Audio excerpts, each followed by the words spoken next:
राम राम साथियों, मैं Anil Chaudhary Krishiverse the universe of agriculture के यूट्यूब चैनल पर आप सभी का हार्दिक स्वागत करता हूं। तो साथियों, अपन पशुपालन पढ़ रहे थे। तो पशुपालन के अपन ने ऑलरेडी 6 क्लास अपलोड कर दिए हैं, जिसमें अपन ने अलग अलग टॉपिक पढ़ाए। ये 7वीं क्लास है। इसके अंदर पढ़ेंगे अपन मुर्गी पालन। तो मुर्गी पालन में अपन कंप्लीट करेंगे उनकी नस्लें, आवास प्रबंधन, आहार प्रबंधन, रोग और अंडे की संरचना। वो कंप्लीट चीजें अपन क्लास बाय क्लास पढ़ेंगे। इस क्लास के अंदर अपन जो पढ़ेंगे वो मुर्गी से रिलेटेड जो बेसिक इन्फॉर्मेशन है और जो बेसिक टर्म्स हैं, पक्षी अनुसंधान केंद्र कहाँ है, ऐसी चीजें अपन इसमें कंप्लीट पढ़ेंगे साथियों। तो इस क्लास को ज्यादा से ज्यादा शेयर करें, लाइक करें और हमारे channel Krishiverse the universe of agriculture को सब्सक्राइब करें साथियों। तो चलिए अपन क्लास स्टार्ट करते हैं साथियों। तो अपना टॉपिक है साथियों मुर्गी पालन। इसके अंदर अपन क्या क्या पढ़ने वाले हैं? अपन पढ़ने वाले नस्लें, आहार प्रबंधन, आवास प्रबंधन और साथ ही साथ मुर्गियों के जो भी रोग हैं वो अपन पढ़ने वाले हैं साथियों इसके अंदर। तो ये अपन 4 चीजें इसके अंदर पढ़ेंगे मुर्गी पालन के अंदर। तो ये अपना 7वां पार्ट है। उसके बाद अगला 8वां पार्ट आएगा, उसके अंदर भी अपन मुर्गी पालन पढ़ेंगे। मुर्गी पालन अपन पहले पूरा कंप्लीट करेंगे, उसके बाद ही कोई नया टॉपिक शुरू करेंगे अपन थ्योरी क्लास के अंदर। तो ये जेट, BHU, CUT और ICR के भी आप पे कंप्लीट चीजें हैं और सिलेबस के अकॉर्डिंग है चीजें। तो आप इसे नोट भी करते चलें साथ के साथ साथियों। तो अपन शुरू करते हैं। मुर्गी का जो वैज्ञानिक नाम होता है वो होता है गेलस डोमेस्टिकस, और इसका जो कुल होता है यानी फैमिली होती है वो होती है गेल्चिडी फेसियोनिडी। और जो गुणसूत्रों की संख्या होती है साथियों मुर्गी के अंदर वो होती है 2n78। जो गुणसूत्रों की संख्या होती है वो होती है 2n बराबर 78 मुर्गियों के अंदर। तो ये आप नोट करना चाहें आप नोट कर सकते हैं, स्क्रीनशॉट लेना चाहें स्क्रीनशॉट ले सकते हैं।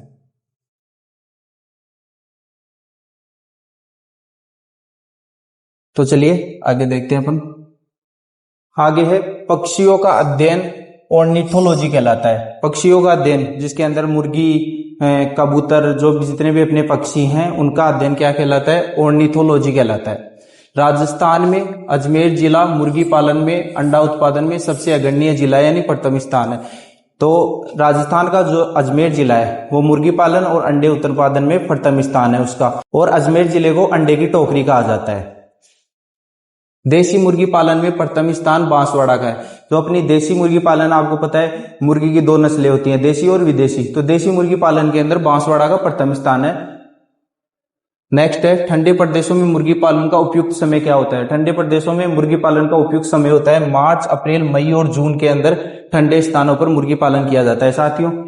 नेक्स्ट है राजस्थान, मध्य प्रदेश, उत्तर प्रदेश, पंजाब में मुर्गी पालन का उपयुक्त समय है जुलाई, अगस्त और सितंबर। जो राजस्थान, मध्य प्रदेश, उत्तर प्रदेश और पंजाब के अंदर मुर्गी पालन का उपयुक्त समय है वो जुलाई, अगस्त और सितंबर है। वो क्यों है? क्योंकि कम वर्षा, उपयुक्त तापमान रहता है। इन जो जुलाई, अगस्त और सितंबर है इन महीनों के अंदर कम वर्षा और उपयुक्त तापमान रहता है, इसलिए इसके अंदर मुर्गी पालन का उपयुक्त समय है जो अपने राजस्थान, पंजाब, उत्तर प्रदेश और मध्य प्रदेश है ना, इनके अंदर साथियों। तो आप इसे नोट करना चाहें नोट कर सकते हैं। आप इसमें ये जरूर मेंशन कर ले, अजमेर को अंडे की टोकरी कहा जाता है साथियों।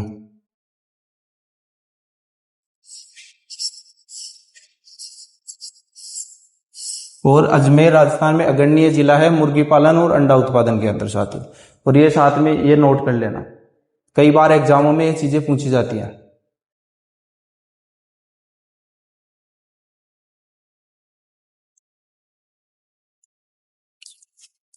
नेक्स्ट चलते हैं अपन, नोट कर लिया आपने।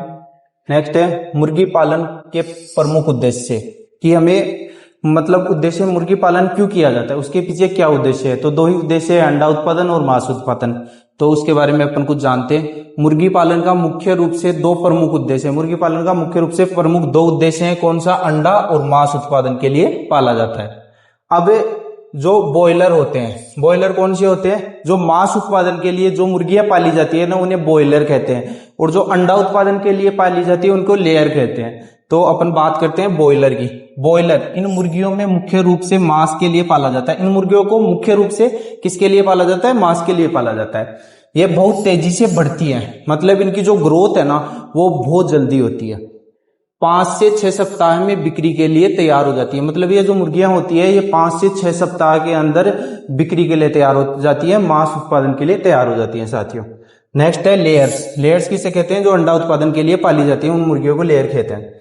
ये मुर्गियां अंडा देने के लिए पाली जाती हैं। ये लगभग 18 से 20 सप्ताह की उम्र में अंडे देना शुरू करती हैं और लगभग 72 से 80 सप्ताह तक अंडे देती है। ये मुर्गियां लगभग 18 से 20 सप्ताह की उम्र में अंडे देना चालू करती हैं और लगभग 72 से 80 सप्ताह तक ये मुर्गियां अंडे देती हैं। जो अपनी लेयर मुर्गियां होती हैं वो अंडे देती हैं। तो आप इसे नोट करना चाहें नोट कर सकते हैं, स्क्रीनशॉट लेना चाहें स्क्रीनशॉट ले सकते हैं।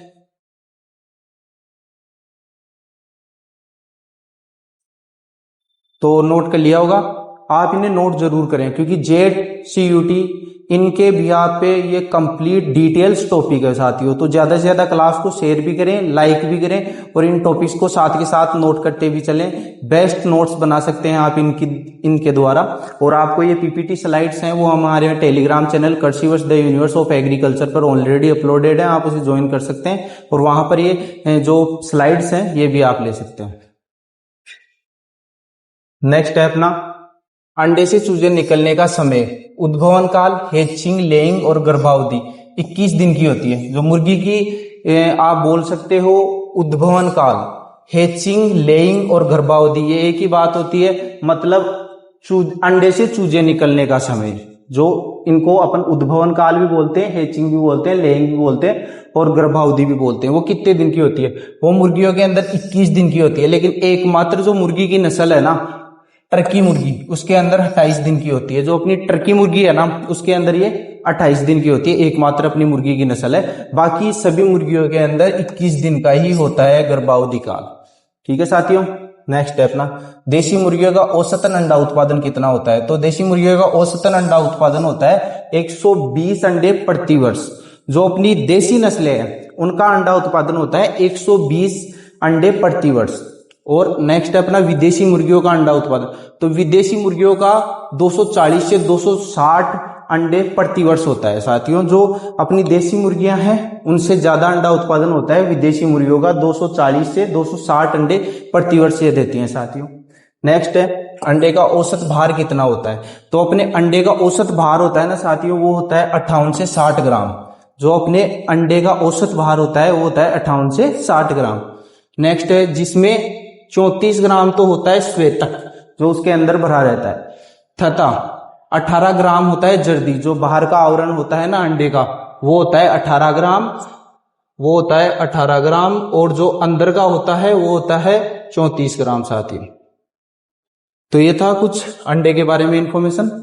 और इसमें एक चीज और, अपन जो नेक्स्ट पढ़ेंगे ना तो अंडा है उसकी संरचना को लेकर एक पूरी कंप्लीट डिटेल्स में बात करेंगे। कंप्लीट क्लास होगी, जैसे नस्लों की कंप्लीट क्लास होगी, आवास प्रबंधन की कंप्लीट क्लास होगी और आहार प्रबंधन की होगी। वैसे ही रोग के बाद अपन अंडे की एक कंप्लीट थ्योरी क्लास लेंगे साथियों। नेक्स्ट है मुर्गी के अंडे का कवच मुख्यतः CaCO3 94% का बना होता है। मतलब जो मुर्गी के अंडे का कवच CaCO3 94% का बना होता है। तो ये है CaCO3 अपनी है कैल्शियम का बना होता है। नेक्स्ट है अपना एक अंडे से लगभग 80 कैलोरी ऊर्जा मिलती है। एक अंडे से कितनी कैलोरी में ऊर्जा मिलती है अपने को? 80 कैलोरी ऊर्जा मिलती है साथियों। अंडे में पीलापन किसके कारण होता है? तो अंडे के अंदर जो पीलापन होता है ना वो जेंथ्रोफिल के कारण होता है। मुर्गी के अंडे में पीलापन जेंथ्रोफिल के कारण होता है साथियों। नेक्स्ट है अपना एक अंडे के कवच में छिद्रों की संख्या कितनी होती है? जो अपने अंडे का बाहरी कवच होता है, जैसे ये अपना अंडा है, इसका जो बाहरी ये कवच होता है ना इसमें छोटे छोटे छिद्र पाए जाते हैं साथ ही, एकदम बारीक बारीक छिद्र पाए जाते हैं जिसे अपन नग्न आंखों से नहीं देख सकते। तो उनकी संख्या कितनी होती है? तो उनकी संख्या होती है 600 से 800 छिद्र पाए जाते हैं एक अंडे के बाहरी आवरण पर साथियों। नेक्स्ट है मुर्गी के मांस को सफेद मांस या चिकन कहा जाता है। मुर्गी के मांस को क्या कहा जाता है? सफेद मांस या चिकन कहा जाता है। तो ये कुछ इन्फॉर्मेशन है, आप इसे नोट कर सकते हैं। स्क्रीनशॉट लेना चाहें स्क्रीनशॉट ले सकते हैं। फिर हम आगे बढ़ते हैं।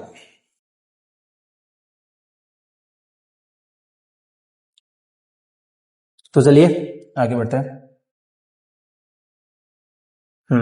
तो नेक्स्ट है अपना अंडे से चूजे में फैलने वाली बीमारी कौन सी है? अंडे से चूजे में फैलने वाली बीमारी कौन सी है? बीमारी है ल्यूकोसिस। और ल्यूकोसिस किस कारण होती है? ये चीज आप नोट कर लेना। ल्यूकोसिस होती है अपनी वायरस के कारण।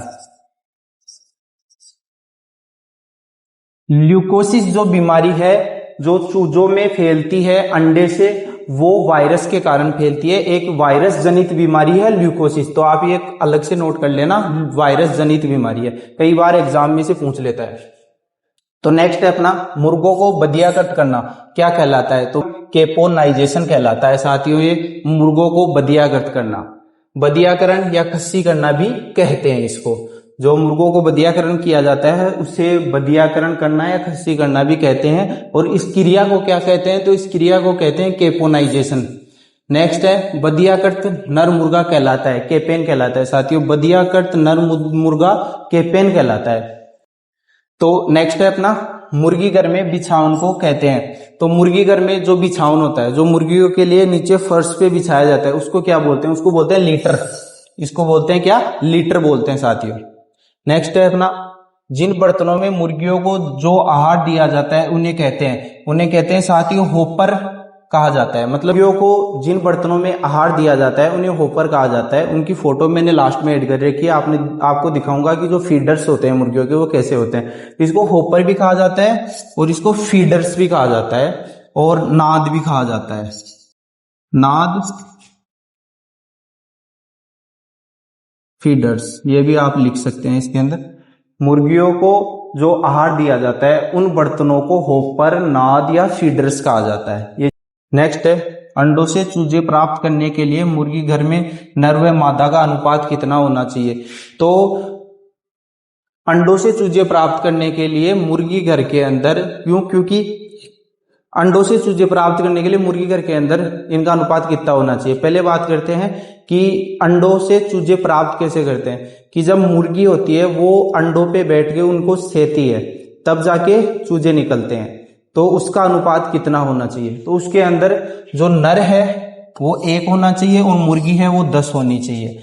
तो इनका अनुपात रखा जाता है 1:10।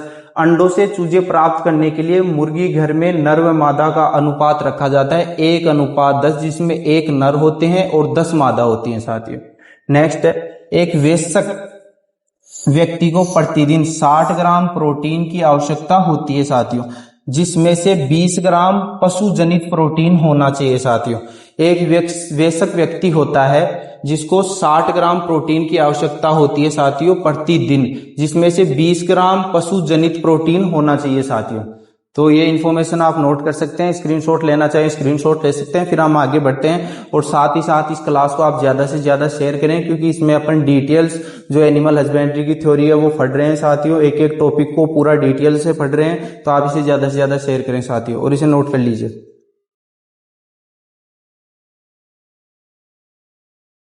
चलिए नेक्स्ट देखते हैं साथियों। नेक्स्ट अपना अंडे देने वाली मुर्गियों के लिए प्रकाश की आवश्यकता। जो मुर्गियां अंडे देती हैं उनके लिए कितनी प्रकाश की आवश्यकता होती है भाई, कितनी घंटे तक उन पर प्रकाश रहना चाहिए? तो 14 से 16 घंटे तक उन्हें प्रकाश की आवश्यकता होती है। जो मुर्गियां अंडे देती हैं यानी लेयर मुर्गियां होती है उनको 14 से 16 घंटे प्रकाश की आवश्यकता होती है साथियों। नेक्स्ट है मुर्गी के शरीर में अंडा बनने में कितना समय लगता है? जो मुर्गी का शरीर है उसके अंदर एक अंडा बनने में कितना समय लगता है? तो उसमें लगता है 24 घंटे का समय साथियों। 24 घंटे के अंदर मुर्गी के शरीर में अंडा बन जाता है साथियों। मुर्गी औसत उम्र, तो मुर्गी की औसत उम्र होती है 4 से 5 वर्ष।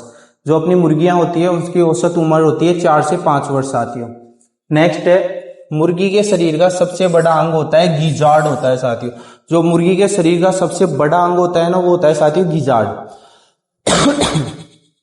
नेक्स्ट है अपना मुर्गियों में विटामिन ए की पूर्ति के लिए, जो मुर्गियों में विटामिन ए की कमी हो जाती है तो उसकी पूर्ति के लिए क्या क्या देना चाहिए उनको? तो उनको देना चाहिए चारा, जिंजका, पीली मक्का, ये उन्हें खिलाना चाहिए।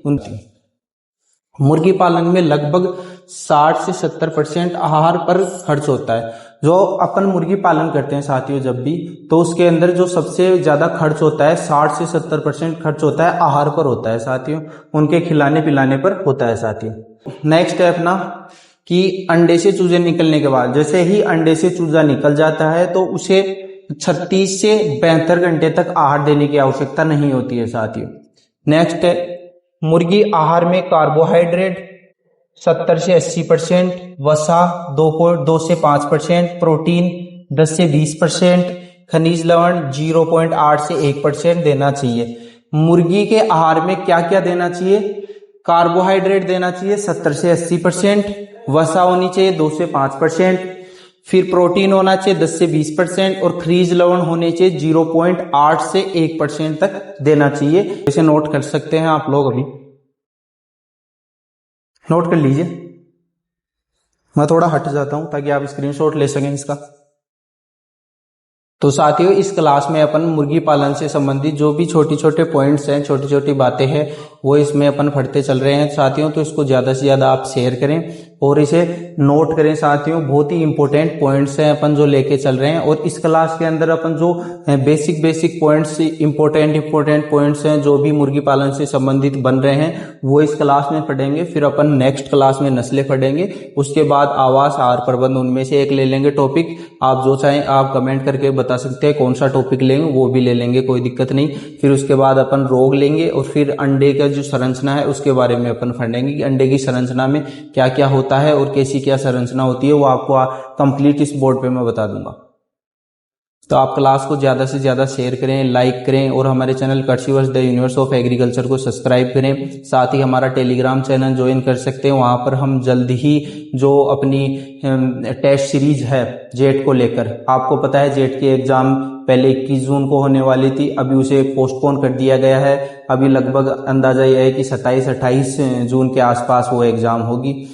तो हम लोग जल्द ही टेस्ट सीरीज लॉन्च करने वाले हैं जेट को लेकर। तो आप हमारे टेलीग्राम को ज्वाइन कर सकते हैं, जहां पर आप डेली टेस्ट दे सकते हैं। तो आपने नोट कर लिया, चलिए आगे बढ़ते हैं।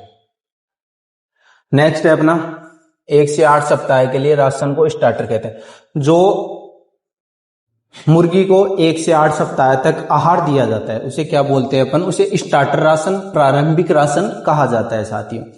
नेक्स्ट है 8 से 10 सप्ताह के लिए राशन दिया जाता है, उसे ग्रोवर राशन कहा जाता है साथियों। ग्रोवर राशन कहा जाता है जो 8 से 10 सप्ताह के लिए दिया जाता है उस बीच में।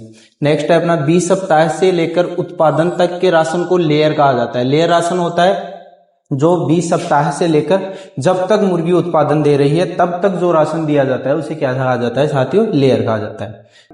चूजों या मुर्गियों में एक दूसरे पक्षी को चोंच मारकर घायल करना कहलाता है। जब चूजे और मुर्गियां एक दूसरे को चोंच मारकर घायल करती हैं उस क्रिया को क्या कहते हैं? तो उस क्रिया को कहते हैं कैनाबोलिज्म। और ये किसके कारण होता है? ये NaCl के कारण होता है। NaCl की कमी के कारण मुर्गियां एक दूसरे को चोंच मारकर घायल करना स्टार्ट कर देती हैं साथियों।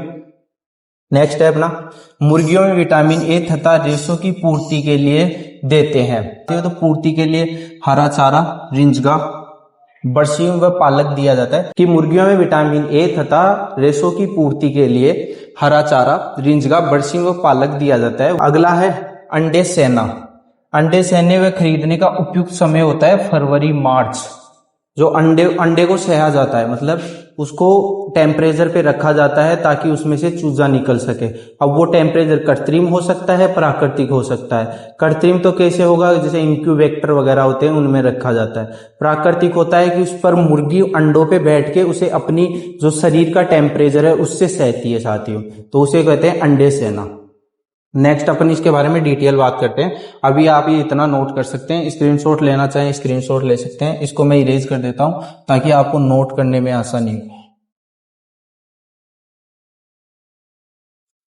नोट कर सकते हो आप लोग।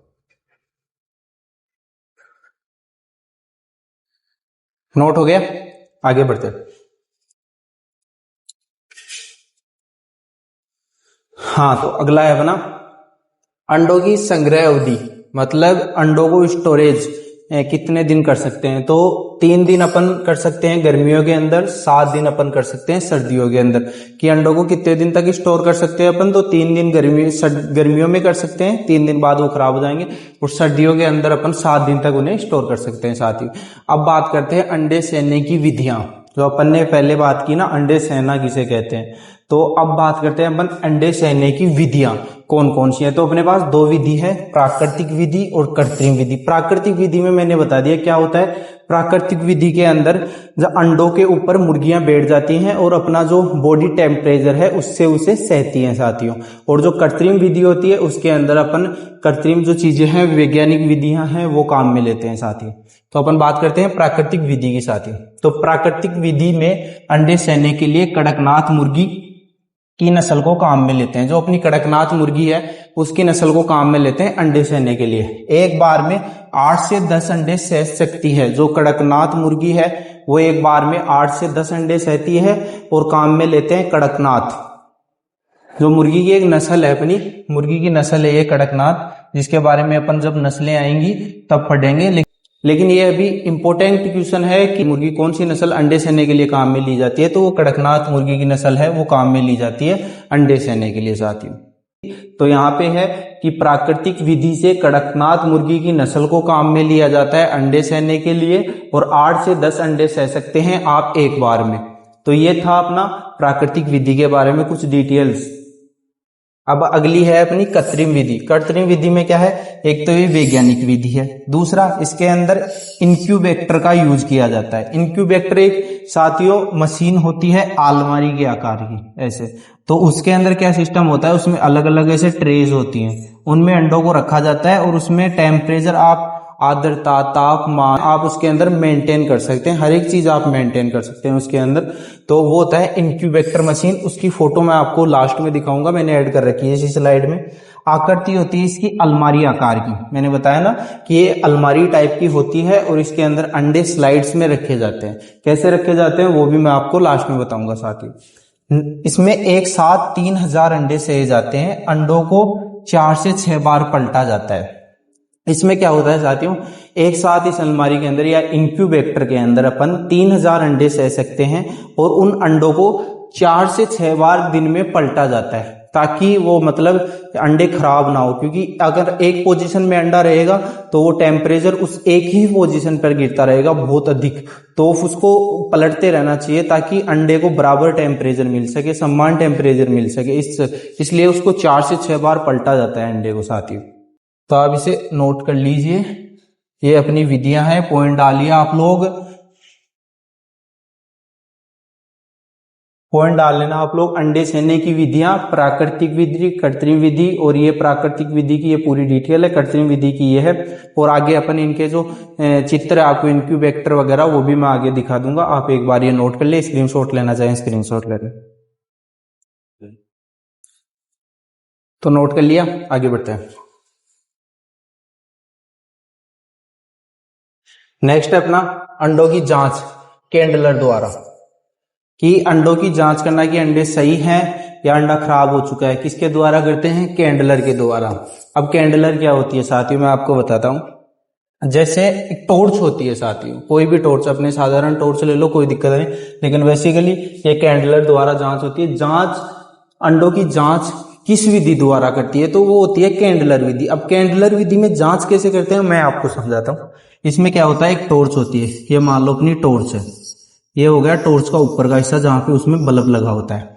अब क्या होता है, इस ऊपर के हिस्से पे अंडा लाके रखा जाता है ऐसे, ये अंडा रख दिया। अब जैसे ही टॉर्च अपन ऑन करेंगे ना, तो अंडे के आर पार जो भी चीजें हैं अपने को दिखेंगी। अंडे में जो भी चीजें हैं, जैसे यहाँ पे चूजा इतना सा बन चुका है, ये चीजें हैं, इसमें जितना भी वो तरल पदार्थ भरा हुआ है वो सारी चीजें दिखती है। और अगर ये लगता है अपने को उसके अंदर की अंडा में चूजा नहीं बन पा रहा है या वो उसके अंदर ग्रोथ नहीं कर पा रहा है, तो उसको हटा दिया जाता है इंक्यूबेटर से उस अंडे को। तो ये होती है कैंडलर विधि। अंडे को ऊपर रखा जाता है, नीचे से उस पर टॉर्च से प्रकाश डाला जाता है और उसकी स्थिति चेक की जाती है कि अंडा सही है क्या नहीं है। अगर अंडा सही नहीं है तो उसे इंक्यूबेटर से हटा दिया जाता है तुरंत, क्योंकि उसमें चूजा नहीं बन रहा होता है। अगर उसमें चूजा बन रहा होता है, चूजा डेवलप हो रहा होता है, तो उसको रखा जाता है इंक्यूबेटर में, नहीं हटा दिया जाता है। तो ये कैंडलर विधि है और इससे इस तरीके से जांच करते हैं। आई होप आप समझ गए होंगे। नेक्स्ट है इंक्यूबेटर का टेम्परेचर 100 डिग्री फ़ारेनहाइट रखते हैं। अपन जो इंक्यूबेटर का टेम्परेचर है वो रखते हैं 100 डिग्री फ़ारेनहाइट। अंतिम 3 दिन में इंक्यूबेटर का अपन टेम्परेचर रख देते हैं 95 से 98 डिग्री फ़ारेनहाइट। जब अंतिम 3 दिन होते हैं, जब अपने को अंडे को बाहर निकालना होता है, उसके अंदर अपन 95 से 98 डिग्री फ़ारेनहाइट टेम्परेचर रखते हैं इंक्यूबेटर का। नेक्स्ट है आर्द्रता। इंक्यूबेटर की आर्द्रता कितनी रखते हैं, तो इंक्यूबेटर की 60% आर्द्रता रखते हैं, पर अंतिम 3 दिन के अंदर उसे बढ़ाकर 70% कर देते हैं। अंतिम 3 दिन के अंदर अपन इंक्यूबेटर की 10% आर्द्रता बढ़ा देते हैं साथियों। नेक्स्ट है इंक्यूबेटर में मशीन में अंडों की मतलब जो कोण बनता है, अपन इंक्यूबेटर मशीन आपको दिखाऊंगा, उसके अंदर अपन अंडे रखते हैं तो किस कोण पे रखते हैं, तो उसको रखते हैं 43 से 45 डिग्री कोण पर। कि इंक्यूबेटर मशीन में अंडे किस तरीके से रखते हैं, तो उनको रखते हैं 43 से 45 डिग्री का कोण बनाकर फिर रखा जाता है। उस नेक्स्ट है कम तापमान से दुर्गंधी चूजे पैदा होते हैं। जब अपन इंक्यूबेटर का टेम्परेचर कम रखते हैं तो जो चूजे पैदा होते हैं उनमें दुर्गंध आने लगती है साथियों। तो कम तापमान से दुर्गंधित चूजे पैदा होते हैं। इंक्यूबेटर मशीन में ऑक्सीजन का 70-21% रखा जाता है। कार्बन डाइऑक्साइड का स्तर है वो 0.5% से कम रखा जाता है। जो अपनी इंक्यूबेटर मशीन है उसके अंदर ऑक्सीजन का स्तर है वो 21% रखा जाता है, वह कार्बन डाइऑक्साइड का स्तर है वो 0.5% से भी कम रखा जाता है इंक्यूबेटर मशीन का। तो आप लोग ये नोट कर सकते हैं। मैं इसको एक बार इरेज कर देता हूं ताकि आपको नोट करने में आसानी हो।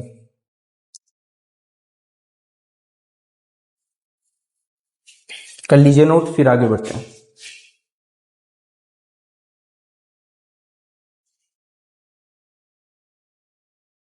हाँ तो नोट हो गया, आगे बढ़ते हैं। नेक्स्ट है अपना ब्रूडिंग। ब्रूडिंग क्या होती है?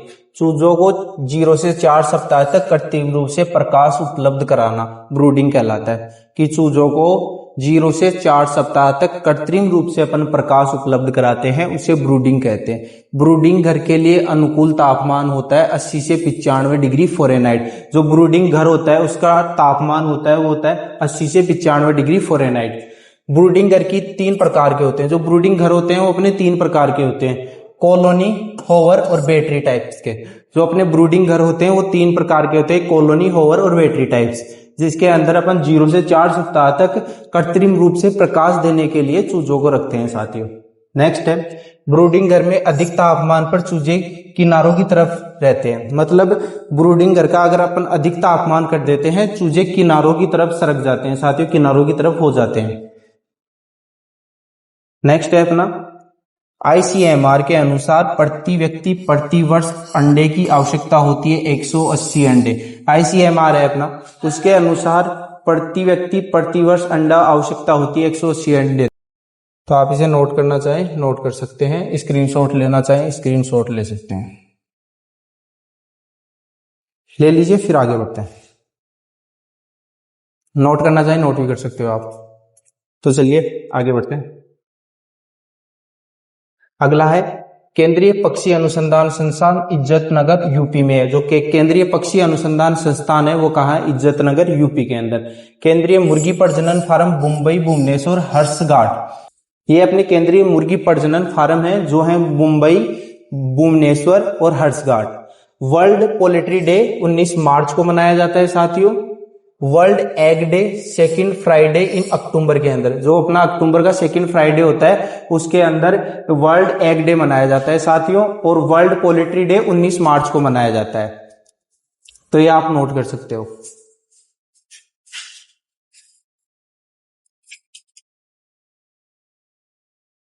नोट कर लीजिए, स्क्रीनशॉट लेना चाहे आप स्क्रीनशॉट ले सकते हैं इसका। तो आपने नोट कर लिया, ये अपने थे पक्षी अनुसंधान संस्थान इज्जतनगर यूपी, केंद्रीय मुर्गी प्रजनन फार्म मुंबई, भुवनेश्वर और हर्षगाट। वर्ल्ड पोल्ट्री डे कब मनाया जाता है? 19 मार्च को मनाया जाता है। World egg day second Friday in October, अक्टूबर के सेकंड फ्राइडे को वर्ल्ड एग डे मनाया जाता है। इसमें डेट नहीं है, बस जो सेकंड फ्राइडे आता है अपना अक्टूबर के अंदर उसी को वर्ल्ड एग डे मनाया जाता है साथियों। तो चलिए नेक्स्ट देखते हैं। अभी जो मैंने स्लाइड में चित्र ऐड किए हैं वो है, ये है अपनी साथियों इंक्यूबेटर मशीन। ये है अपनी इंक्यूबेटर मशीन, ये है आलमारी टाइप इंक्यूबेटर, देख लो आलमारी की तरह है बिल्कुल।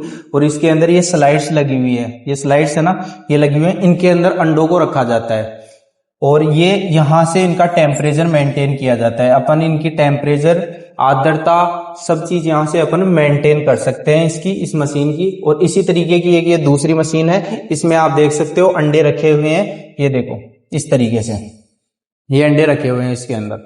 तो ये होती है अपनी इंक्यूबेटर मशीन। नेक्स्ट आपको फीडर्स दिखाता हूं, जो मुर्गी के फीडर्स है ना तो दिखाता हूं। ये देखो, ये है मुर्गी के दानों के लिए, मतलब मुर्गी को जो दाना दिया जाता है उसका है ये फीडर। है ना। और ये है वाटर के लिए, ये है वाटर फीडर, ये वाटर फीडर है, ये दानों के लिए है। ये देख सकते हो आप, इस तरीके से ये काम करता है। इसके अंदर यहाँ दाने डले हुए हैं और ये इस तरीके से होता है। और आप अगर देखना चाहें कि किस तरीके से लगा होता है, तो इसे एक पाइप के माध्यम से ये ऐसे थोड़ी थोड़ी जगह छोड़ के और फिर लगे होते हैं, और इनके अंदर मुर्गियां आसानी से दाना चुग सकती हैं। इनमें यहाँ पर दाना भरा होता है साथियों। ये है, ये वो फीडर ये है। और जब अपन एक बड़े स्तर पे मुर्गी पालन करते हैं साथियों, तो एक इस तरीके से फीडर होता है, ये नाद बना दी जाती है, जो मैंने बताया था ना नाद, वो वाली ये नाद है। और इसके अंदर फीड डाल दिया जाता है और मुर्गी केज में होती है और यहाँ से फीडर ले लेती है मुर्गियां। और ये होता है, ये वाटर फीडर है साथियों, इससे मुर्गियां पानी पीती हैं साथियों। जैसे ही उन्होंने पानी पिया, इसका सतर यहाँ पे होता है, इसमें पानी भरा होता है, और जैसे ही मुर्गियां पानी पी लेती है, खाली होता है, ऑटोमेटिक ये दोबारा भर जाता है साथियों। इसमें पाइप्स वगैरह लगी होती है इस तरीके से। तो ये मुर्गियों के फीडर्स थे। हाँ, आप इन्हें होपर, फीडर, नाद कुछ भी बोल सकते हैं, वो ये थे। नेक्स्ट, तो इस वीडियो के अंदर साथियों अपन ने स्टार्ट किया मुर्गी पालन टॉपिक, और जो मुर्गी पालन की जो बेसिक चीजें थी वो अपन ने इसके अंदर पढ़ी कि फीडर्स क्या होते हैं, केपोनाइजेशन क्या होता है, मतलब जो भी चीजें हैं ना वो अपन ने इसमें कंप्लीट पढ़ी हैं। अब जो नेक्स्ट आएगी अपनी क्लास, उसके अंदर अपन मुर्गियों की नस्लें पढ़ेंगे। ऐसे 1 वाइज करके अपन क्लास वाइज अपन पूरा जो मुर्गियों का टॉपिक है, मुर्गी पालन से रिलेटेड जितनी भी जानकारी है, उनके रोग हैं, अंडे की संरचना है, वो सारी चीजें अपन कवर करने वाले हैं साथियों। तो इस क्लास को ज्यादा से ज्यादा शेयर करें, हमारे चैनल को ज्यादा से ज्यादा शेयर करें, सब्सक्राइब करें। धन्यवाद साथियों, अपन मिलते हैं नेक्स्ट क्लास के अंदर।